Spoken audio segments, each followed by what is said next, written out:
Сәлем достар, сіздермен бірге пайдалы арна каналы. Бұл арнада күнделікті өміріңізге қажетті тек пайдалы ақпараттармен бөлісемін. Жоғалтып алмау үшін маған тіркеліп, қоңыраушаны басуды ұмытпаңыздар. Бүгін сіздерге YouTube арнамызға пин-код келмеген жағдайда қандай шешім қабылдауға болады, соның жолын көрсетемін. Ең бірінші біз YouTube арнамызға монетизация қосылғаннан кейін осылай Google AdSense-тен бізге хат келеді. Ол жерде жеке куәлігімізді бірінші тіркейміз, одан кейін екінші пин-код енгізуіміз керек. Егер де сол пин-кодты 4 айдың ішінде енгізбейтін болсақ, біздің монетизациямыз тоқтап қалады. Яғни біздің арнамызда жарнама тоқтайды. Мен пин-кодты алу үшін 4 рет запрос жасадым. 4 ретінде де адреске пин-код келмеді.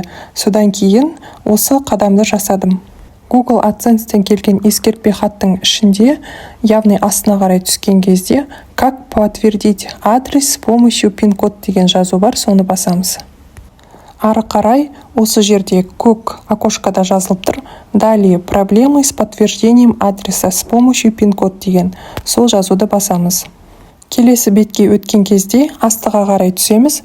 Бізде кесте болады, сол кестенің ең астында примечание, яғни ескерту бар. Сол ескертуде инструментом устранения неполадок деген жазудың үстіне басамыз, және де осы жерде өзіміздің анкетамызды толтырамыз. Бірінші сұраққа егер почтаңыз дұрыс көрсетілген болса да деп жауап бересіз.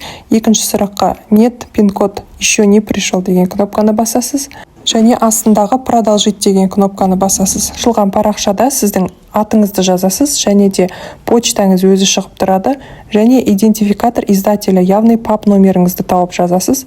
Одан кейін ең астыда екі файл тіркейсіз. Бірінші ол жеке куәлігіңіздің бет жағы, яғни бұл парақша сіздікі екенін подтверждать ету керексіз. Және сіздің мекен жайыңыз дұрыс жазылған квитанция немесе банктен келген қағаз ба, соны тіркейсіз де отправить деген кнопканы басасыз.